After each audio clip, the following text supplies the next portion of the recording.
네, 안녕하세요. 1월 23일 목요일 KB 리서치 모닝 미팅 시작하겠습니다. 먼저 전일 마감 시황입니다. 임정은 연구원입니다. 네, 안녕하세요. 시황팀 임정원입니다. 전일 증시 동향 정리하겠습니다. 어제 국내 증시는 미 관세 정책 속도 조절 안도감을 반영하면서 1% 내외의 강세를 보였습니다. 코스피는 4거래일 만에 반등하면서 지난해 11월 이후 처음으로 장중 2,550선을 회복했습니다. 보편 관세 도입에 생각보다 시간이 걸릴 것이라는 전망의 불확실성이 완화되었고 관세 우려보다 정책 기대감이 부각된 영향이었습니다.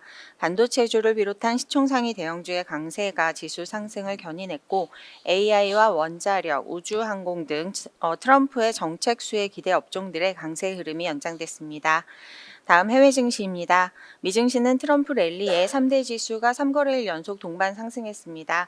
나스닥은 2만 선을 회복했고 S&P 500은 장중 역대 최고가를 기록했습니다. 트럼프는 오픈 AI와 오라클, 일본 소프트뱅크 합작사인 5천억 달러 규모의 AI 프로젝트 스타게이트 출범을 발표했습니다. 이에 오라클과 오픈 AI 최대 투자사인 마이크로소프트 그리고 소프트뱅크 자회사인 ARM이 모두 강세를 보였습니다. 중국 증시는 트럼프 대통령이 중국에 내달 1일부터 10%의 관세 부과를 논의하고 있다고 언급하면서 하락했고 유럽 증시는 대체로 상승한 가운데 아디다스와 지멘스 상승에 힘입어 독일 증시가 사상 최고치를 경신했습니다. 관점 포인트입니다. 미 증시는 트럼프 정책 행보를 주시하면서 랠리가 연장됐습니다. 규제 완화 및 투자 확대 호재가 겹치면서 AI 관련주가 지수를 견인했습니다. 스타게이트에는 엔비디아와 마이크로소프트도 협력사로 참여할 예정입니다. 당분간은 기대감이 이어질 전망입니다. 한편 트럼프는 이번에 대러시아 추가 관세를 언급했습니다. 앞으로도 미 관세 위협이 꾸준히 증시 불안 요인으로 작용할 전망입니다. 이상입니다. 네, 오늘 발표 자료가 많아서 요약은 생략하도록 하겠습니다. 첫 번째 자료는 트럼프 행정부의 대중 관세 관련한 내용입니다. 박수현 연구원입니다. 안녕하세요. 아시아시장팀 박수현입니다. 트럼프가 중국에 대한 관세 예고를 어제 백악관 기자회견에서 진행했습니다. 사실 트럼프가 중국에 대해서 관세를 올리겠다라고 하는 부분은 당선인 자격으로 꾸준히 발언을 해왔기 때문에 이미 시장에 좀 반영이 된 게 아닌가라고 생각할 수 있지만 어제 중국 CSI 300 지수나 항생 테크 지수는 장중 최대 마이너스 1에서 마이너스 2.8 정도 퍼센트 하락을 했었습니다. 이렇게 시장이 불안해하는 요인은 중국 정부가 트럼프가 관세를 올리겠다고 한 부분을 과연 내수 부양으로 관련된 부정적인 영향을 상쇄할 수 있을 것인지에 대한 증거가 확인이 안 됐다라는 게 중요한 저는 배경이라고 보고 있습니다. 중국 GDP 발표되고 나서 최종 소비 지출이 얼만큼 차지하는지 기여도 같은 것들을 그저께 발표를 했는데요. 보면 빨간색 부분이 순수출인데 지난해는 정말 순수출에 차지하는 비중이 정말 많이 올라갔고 최종 소비 지출 같은 경우에는 거의 반토막이 났습니다. 그러다 보니 관세가 올라가면 당장 올해의 경기에 대한 불안감이 굉장히 높아질 수밖에 없는 상황이고 중국 정부가 적극적으로 경기 부양을 하겠다라고 언급한 것과 달리 아직까지는 재정에 대한 윤곽이 드러나지 않았기 때문에 시장이 불안해하는 것으로 보고 있습니다. 앞으로는 강력한 재정 정책과 부동산 시장의 반등이 필요합니다. 재정 정책은 투입 항목이 미분양 재고 소진으로 설정이 되는 것이 굉장히 중요합니다. 중국은 결국 주택 시장과 소비 심리가 같이 움직이고 있기 때문에 주택이 얼만큼 가격의 마이너스 폭을 더 줄여나가서 지금 CPI가 여전히 0.2%대에서 움직이고 있는데 CPI가 1%대로 갈 수 있는지가 중요하고 저희는 4분기에 주택 가격과 CPI가 모두 다 유의미한 상승 레벨을 좀 달성할 수 있을 것이다라고 보고 있습니다.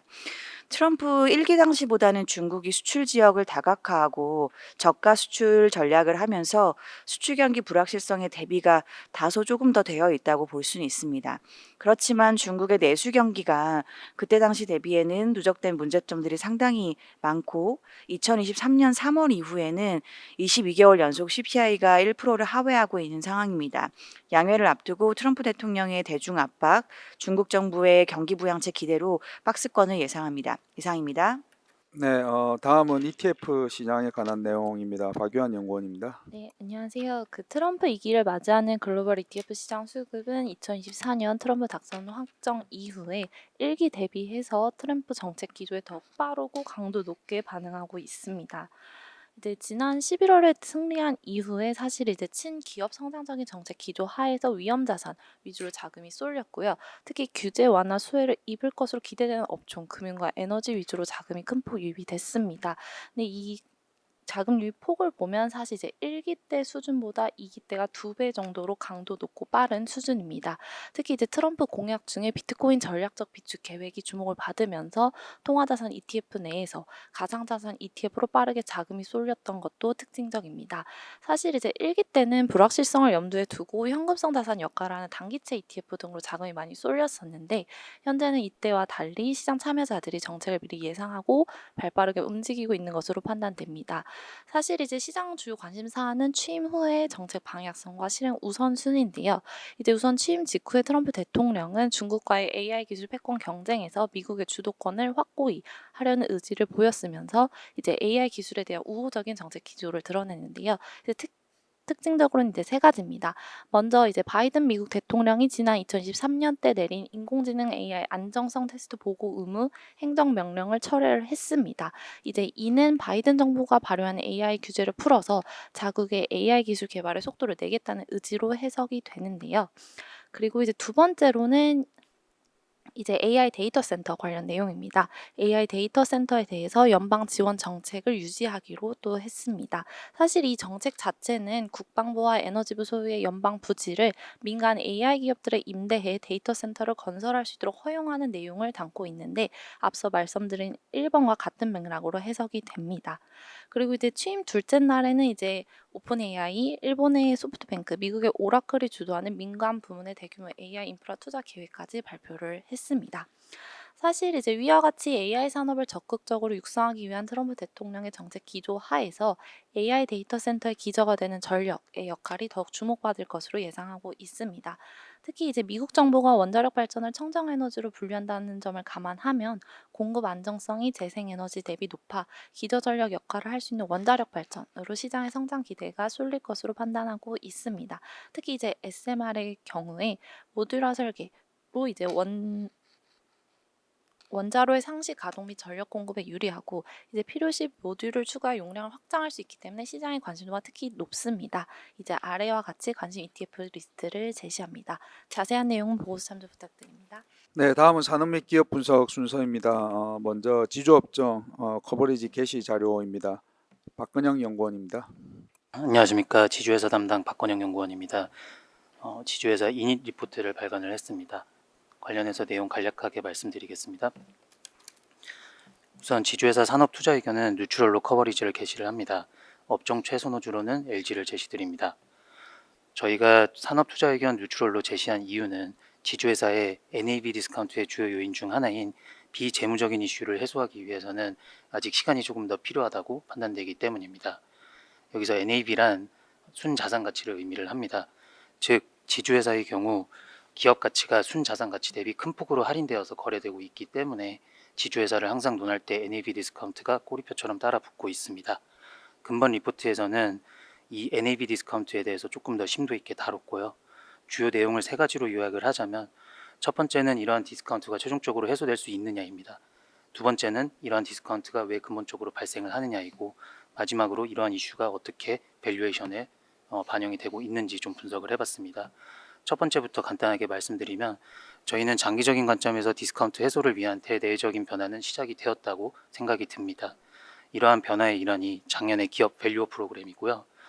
이러한 기업 밸류어 프로그램 도입으로 지주회사들은 디스카운트 해소를 위한 무대가 마련되고 있습니다. 기업들은 기업가치 제고 계획 공시를 통해서 재무적인 이슈뿐만 아니라 비재무적인 이슈를 투자자들과 적극적으로 소통할 수 있게 되었습니다. 더불어서 NAV 디스카운트의 주요 요인인 비재무적 이슈 중에 주주간 이해상충을 축소하기 위한 법령 개정 등 다양한 논의가 이루어지고 있습니다. 저희가 요즘 기사에 많이 나오는 상법 개정이 이러한 주주간 이해상충 축소의 일환이라고 보시면 될 것 같습니다. 나아가서 NAV 디스카운트의 주요 요인 중 하나인 비재무적 이슈가 왜 발생하는지 이해를 하기 위해서 저희는 지주회사 관련 법령을 리포트에 정리를 해놨고 대규모 기업 집단의 지주회사 전환 사례를 분석을 했습니다. 지주회사 관련 법령은 대부분 공정거래법에 명시되어 있습니다. 공정거래법 내 지주회사 관련 법령들을 정리를 해놨고 이거를 세 가지 키워드로 좀 정리를 하자면 첫 번째 부채 비율, 그리고 계열회사 지분, 금산분리입니다. 이 세 가지 키워드를 중심으로 공정거래법은 항상 재개정이 논의되어 왔고 이 여부에 따라서 규제가 강화될 수도 있고 규제가 완화될 수도 있습니다. 당연히 규제가 완화되는 시기에 지주회사 수는 증가했고 그 지주회사 체제로 전환을 할 때 특징을 좀 살펴보면 대규모 기업 집단의 기업 지배 구조는 굉장히 투명해지고 단순해졌습니다. 동시에 대규모 기업 집단의 동일인 및 특수관계인의 지배력이 강화되었고 소속회사 수가 증가하면서 이러한 주주 간 이해상충이라는 이슈가 구조적으로 발생하고 있습니다. 이거를 조금 더 쉽게 풀어드리면 지주회사의 최대 주주는 대부분 대규모 기업 집단의 동일인입니다. 즉 지주회사가 특정 의사결정을 내릴 때 최대 주주 이익 극대화 또는 지주회사 아래 계열회사들의 이익 극대화로 이어지지만 이것이 일반 주주의 이익 극대화로 이어지지 않는다라는 문제점 때문에 주주 간 이해상충이라는 구조적인 이슈가 발생을 하고 있습니다. 결국 이런 이해상충 이슈는 지주회사의 기업 가치에 영향을 미치고 있고요. 이런 것이 밸류에이션에 어떻게 작용을 하는지 리포트에 작성을 해놨습니다. 마지막으로 결국 비재무적 리스크 해소 시 지주회사의 NAV 디스카운트는 축소될 것으로 예상이 됩니다.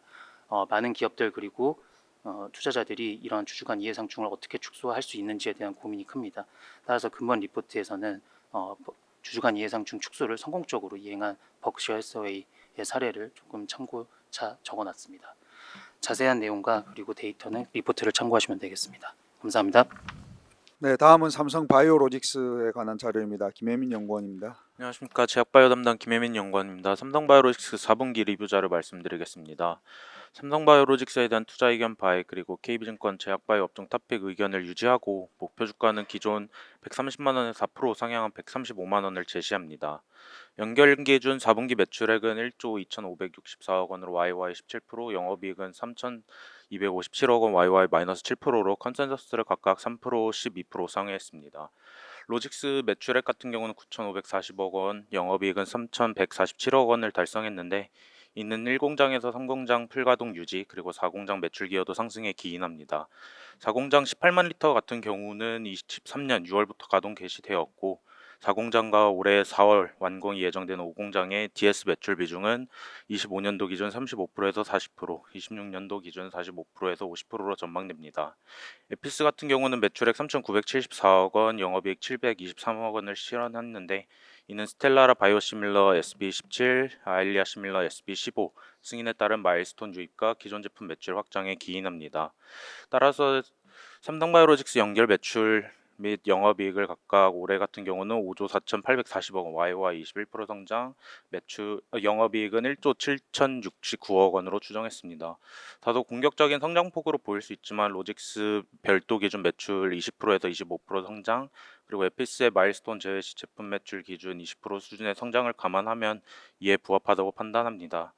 로직스에 대한 밸류에이션 괴리에 대한 우려가 여전히 존재하지만 지속적인 대규모 수주 그리고 성장하는 실적을 통해서 이를 점진적으로 해소할 것으로 판단되고 에피스 같은 경우는 이제 스텔라라 시밀러 그리고 솔리리스 시밀러 상반기 내 출시 목표 등을 감안하면 신규 제품 매출도 기대해 보실 수 있습니다. 자세한 내용은 보고서를 참고 부탁드리겠습니다. 네, 다음은 현대건설과 삼성물산에 관한 자료입니다. 장문준 연구원입니다. 네, 현대건설 리뷰부터 말씀드리겠습니다. 23년 만에 대규모 영업 적자가 처음으로 났는데요. 오히려 향후 전망에는 긍정적일 것으로 보고 있습니다. 투자 의견 바이 목표 주가 41,000원으로 상향하고 업종 최선호주 중 하나로 제시하려고 합니다. 영업이익 분기 기준으로 1.7조 원의 대규모 적자가 났고요. 비용 반영이 있었습니다.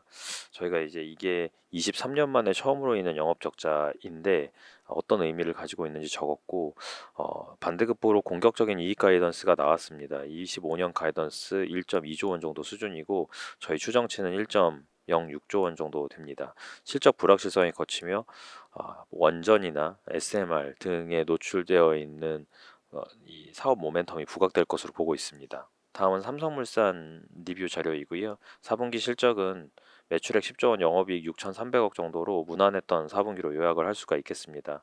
가이던스 신규 수주 8조 원, 전사 매출액 42조 원 정도로 플랫한 가이던스를 줬고요. 가장 중요한 주조 환원과 관련해서는 기존 골격을 그대로 유지하겠다라고 하였습니다.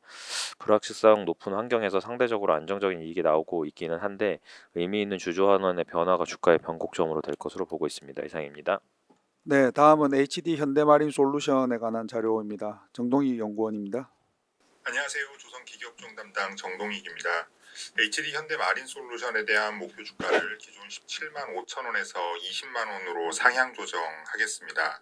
하지만 목표 주가 상향 조정에도 불구하고 최근 주가 상승으로 전일 종가 대비 상승 여력이 6.8%로 제한적이어서 투자 의견은 기존 바이에서 홀드로 하향 조정하겠습니다. 4분기 실적은 매출액 4,693억 원, 영업이익 738억 원을 기록해서 매출액과 영업이익 모두 컨센서스를 하회할 것으로 전망이 됩니다. 환율 상승에도 불구하고 제품 믹스가 악화되면서 수익성이 전분기 대비 하락한 것으로 추정이 됩니다. 하지만 글로벌 경제의 성장에 따른 선봉량 증가와 이중연료 엔진이나 암모니아 또는 수소를 연료로 사용하는 선박의 도입 증가로 중장기 성장성은 견조하게 유지될 전망입니다. LNG나 메탄올 DF는 1.5배, 암모니아는 2배 이상의 비용이 발생할 것으로 전망이 되어 매출 단가는 시간이 지남에 따라서 지속적으로 상승하게 될 것입니다. 한편 HD 마린솔루션은 최근 공시를 통해서 2025년 연결 매출의 가이던스를 2조 556억 원으로 제시를 했습니다. 저희들 추정치 대비해서는 소폭 낮은 수치이지만 그 차이가 크지 않아서 크게 의미를 두지는 않아도 될 것 같습니다. 또한 기업가치 재고계획 공시를 통해서는 2028년까지 매출액 연평균 성장률 20%를 유지하고 에빗 마진율 16%, 배당 성향 50에서 70%를 유지하는 계획도 밝혔습니다. 이상입니다. 네, 다음은 현대제철에 관한 자료입니다. 최홍현 연구원입니다. 네, 현대제철 4분기 실적 발표했는데 컨센서스를 상회했습니다. 하지만 일회성 요인이 크고요. 근데 이제 연간으로 이제 2025년에 판매량 가이던스 5.5% 늘리겠다라고 발표를 했는데 이는 철강 가격이 지속되어야 달성 가능하다라고 생각을 하고 있습니다. 또한 이제 캐펙스 투자를 늘리겠다라고 또 발표를 했는데 지금 업황 부진이 계속된다라고 했을 때 저는 차입금이 더 늘어날 수 있다라고 생각을 하고 있고요. 그리고 DPS 같은 경우는 전년 대비해서는 줄어든 금액을 발표했습니다. 하지만 올해 2024년 실적 대비해서는 이제 상당히 많은 금액을 배당으로 지급한다라고 생각을 하고 있습니다. 1분기 같은 경우에도 결국 철강 가격이 반등할 수 있을지 주목을 해야 된다라고 생각을 하고 있고요. 지금 이제 춘절 효과가 있다라고 생각을 하는데 그 이후에도 이제 지속될지 이제 지켜봐야 된다라고 생각을 합니다. 그리고 연간으로는 계속해서 이제 AD 규제를 주목할 필요가 있다고 생각을 하고 있습니다. 이상입니다. 네, 다음은 CJ 제1제당에 관한 자료입니다. 류은혜 연구원입니다. 네, CJ 제1제당 프리뷰 자료를 작성했습니다. CJ 제1제당에 대해 투자 의견 바이를 유지하고 목표 주가를 33만 원으로 기존 대비 18% 하향했습니다. 내수 회복 지연과 강달러 환경을 반영해 올해와 내년 영업이익 추정치를 하향 조정하고 그리고 헝가리와 미국 신공장 시설 투자를 반영한 것이 목표 주가 하향의 주된 요인입니다. 목표 주가의 12개월 포워드 기준 PE는 10배 그리고 상승 여력은 36.4%입니다. CJ 제1제당의 2024년 4분기 연결 기준 매출액은 전년 대비 1.4% 증가한 7조 4천억 원, 영업이익은 32% 증가한 4천억 원으로 영업이익 기준 컨센서스에 부합할 것으로 전망합니다. 국내 식품 매출은 전년비 1% 성장할 것으로 전망하는데 설 선물 세트 조기 판매, 주요 온라인 거래처 직거래 재개, 그리고 오징어 게임 2 콜라보 신제품 효과로 그 내수 소비 둔화 영향을 축소한 점이 긍정적입니다. 해외 식품 매출은 전년 대비 5.2% 성장할 전망인데요. 수익성 중심의 운영을 진행한 미주 지역의 매출 성장세가 소폭 둔화됐지만 호주 2위 대형마트 체인 콜스, 네덜란드 플러스 입점 등 신시장 중심의 성장이 이어졌습니다. 2025년은 신제품 출시와 메인스트림 입점 등 해외 중심의 성장이 지속될 것으로 기대되는 해입니다. 주요 신제품으로는 소바바 치킨과 냉동 김밥의 성과를 기대하고 있습니다. 또한 호주를 중심으로 그 대형마트 체인 입점을 진행하고 있어 메인스트림 입점도 순항 중입니다. 자세한 내용은 리포트 참고 부탁드립니다. 감사합니다. 네, 다음은 YG엔터에 관한 자료입니다. 이선아 연구원입니다. 안녕하세요. 엔터 레저 담당 이선아입니다. YG엔터 4분기 프리뷰 말씀드리겠습니다. YG엔터에이트 목표 주가를 기존 48,000원에서 57,000원으로 18.8% 상향 조정하고 투자 의견은 바이를 유지합니다. 신규 IP인 베이비몬스터가 가파른 성장세를 보이면서 수익화 전환에 확차를 가하고 있으며 하반기 블랙핑크 완전체 활동에 대한 기대감이 확산되면서 24년의 낮은 기저와 함께 큰 폭의 흑자 전환이 기대됩니다. YG엔터의 4분기 연결 기준 매출액은 전년 동기 대비 16% 감소한 919억 원, 영업이익은 적자 전환한 88억 원을 예상을 하는 영업 적자 88억 원을 예상하는데요. 영업이익 기준 컨센서스인 마이너스 8억 원을 하회할 것으로 예상을 합니다. 4분기에는 베이비몬스터의 정규 1집과 트레저의 디지털 싱글 21의 아시아 투어가 진행되면서 3분기 대비 매출액은 증가할 것으로 전망하지만 베이비몬스터의 콘텐츠 관련 제작비가 증가하고 블랙핑크의 전속계약 관련 무형자산 상각비가 매분기 약 40억 원가량 발생하면서 영업 적자가 지속될 것으로 예상합니다. 베이비몬스터는 1월 말 서울을 시작으로 월드 투어를 진행하는데요. 현재 발표된 콘서트 일정상으로는 약 30만 명의 모객 인원이 예상이 됩니다. 이례적으로 빠른 속도로 아르나급의 월드 투어를 진행한 만큼 25년에는 수익화에 성공해서 실적에 기여할 수 있을 것으로 전망합니다. 하반기에는 블랙핑크 완전체의 월드 투어가 예정이 되어 있는데 신규 앨범 발매가 부재한 것은 다소 아쉽지만 블랙핑크 멤버들이 개인 활동을 활발히 하고 있어서 높아진 인지도만큼 투어 규모나 개런티 금액이 확대될 것으로 기대합니다. 이상입니다. 네, 다음은 중국 기업 CATL과 기주 모태주에 관한 자료입니다. 강효주 연구원입니다. 안녕하세요. CATL 2024년 잠정 실적 나왔습니다. 매출액 역성장했고요. 순이익은 플러스 성장을 했지만 2024년과 4분기 실적 모두 컨센을 소폭 하회하는 정도였습니다. 일단 매출이 역성장을 할 수밖에 없었던 이유는 배터리 가격 하락이 계속 지속되고 있기 때문이고요. 출고량 자체는 전년 대비해서 한 20% 정도 늘었는데 출고가가 좀 많이 줄었습니다. 이익률이 높은 전기차용 배터리, 신제품과 ESS 판매가 늘어난 덕에 이익률이 개선이 되면서 순이익의 플러스 성장은 가능하기는 했습니다. 2025년에도 이익률이 높은 제품 위주로 이미 수출이 예정이 되어 있습니다.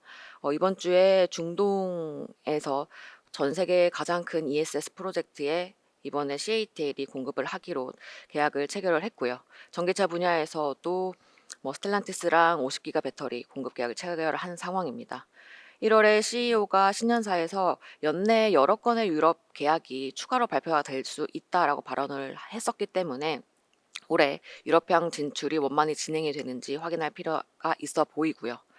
다만 향후의 관전 포인트는 ESS 쪽일 것 같습니다. ESS 매출의 50%가 미국이다 보니까 이 관세 우려에서 좀 벗어날 수가 없다라는 거를 좀 주목해 봐야 될 것 같고요. 이를 대체하기 위해서 위에서 말씀드린 것처럼 중동으로 시장을 확장한 것으로 보이는데 지금 멀티플 자체가 좀 올라와 있는 상황이기 때문에 추가로 멀티플이 상향 조정되기 위해서는 적극적으로 중국이 전기차를 더 판매할 수 있겠다라고 믿을 수 있을 만큼의 대규모 부양책 발표 혹은 본격적인 유럽 중동향 비중 확대가 필요해 보입니다. 다음은 기주모태주 4분기 실적 말씀드리겠습니다. 역시나 잠정 실적이고요. 매출액 증가 목표 15%는 겨우 달성을 했지만 4분기 실적이 좀 특히 부진했습니다. 매출액이 12% 정도 성장하는 데 그치면서 9년 내 가장 낮은 수준의 성장 속도를 기록했다라고 보시면 될 것 같습니다. 실적 둔화는 판매량 감소가 굉장히 눈에 띄게 보이고 있기 때문이고요. 우리가 잘 알고 있는 가장 비싼 술 미천 모태주 판매량은 4분기에 마이너스 성장으로 돌아섰습니다.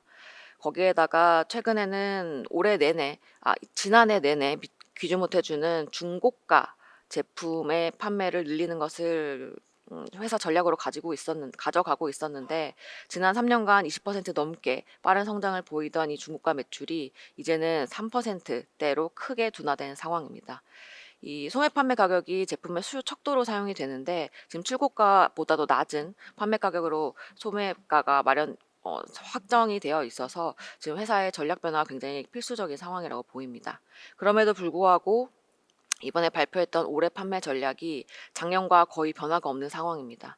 그래서 지금 주가는 굉장히 낮아 있는 수준까지 떨어졌지만 그럼에도 불구하고 회사 전략에 대한 실효성이 있기 때문에 보수적 접근이 유효하다고 판단하고 있습니다.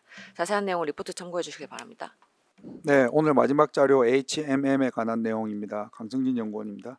네, 안녕하세요. 운송 담당 강성진입니다. 어제 HMM이 기업 가치 제고 계획 밸류 프로그램을 발표했습니다. 저희는 주가를 상승시킬 것이다라고 보고 있는데요. 네, 이유를 좀 말씀드리도록 하겠습니다. 먼저 밸류 프로그램을 간단하게 좀 돌아보면 배당 성향 30%와 시가 배당률 5%중 작은 금액의 이상으로 주주 환원을 이제 확대한다라는 중장기 계획을 발표를 했고요. 특별히 이제 올해 그러니까 이제 향후 1년 내니까 거의 2025년 1년 동안은 이 특별 주주 환원을 포함해서 2.5조 원 이상의 주주 환원을 한다라고 발표를 했습니다. 그 외에 매출액 성장률 연평균 9%, ROE 4% 등의 이제 여러 가지 목표들을 제시를 했습니다. 이 주주 환원의 규모와 시기에 대해서 좀 저희가 예상을 해본다면 2024년 실적 기준의 배당 및 주주 환원 전체는 0.8조 원 정도가 될 거로 보여지고요. 시기는 이제 2월 중순 이후, 그래서 2월 또는 3월 정도가 될 거로 보고 있습니다. 한편 특별 주주 환원도 올해 있을 거라고 보는데 2.5조 원 이상이라고 이미 금액을 못을 박았기 때문에 0.8조 원을 실적 가지고 배당을 한다고 하면은 특별 주주 환원은 이제 1.7조 원의 규모가 될 것이다라고 보고 있고 저희는 이제 4월 이후 정도가 될 것이라고 판단을 하고 있습니다. 주가에 미칠 영향도 좀 생각을 해봤습니다. 일단 주주 환원의 규모가 상당히 큽니다. 그러니까 이번 올해 기준으로 봤을 때 여기 특별 주주 환원이 포함되어 있는 거긴 하지만 시가 대비해서 12.7%로 계산되기 때문에 상당히 좀 크고요. 더 나아가서 보면 저희는 이제 HMM이라는 기업이 주식으로서 봤을 때 주주 환원에 대해서 소극적이고 적절하지 않은 시점에 선박 투자를 확충하려고 있어서 자본의 효율성을 떨어뜨릴 수 있다라는 점을 시장에서 좋지 않게 보고 있다라고 판단을 한 바가 있습니다. 근데 이번 발표를 보면 자본의 효율성을 높이기 위한 고민을 하고 있고 그런 부분이 반영된 것이라고 저희가 보기 때문에 이 부분도 주가의 상승 요인이라고 보고 있습니다. 또 이제 무시할 수 없는 것이 이제 수급적인 요인이라고 보고 있는데요. HMM은 운송 섹터에서 가장 시가총액이 큰 종목입니다. 근데 이번 이벤트로 인해서 주가가 상승할 경우에는 수급적 요인으로 주가가 추가 상승할 수 있는 가능성 이 부분을 또 무시할 수 없을 것 같습니다. 이상입니다. 네, 이상으로 1월 23일 목요일 KB 리서치 모닝 미팅 마치도록 하겠습니다. 감사합니다.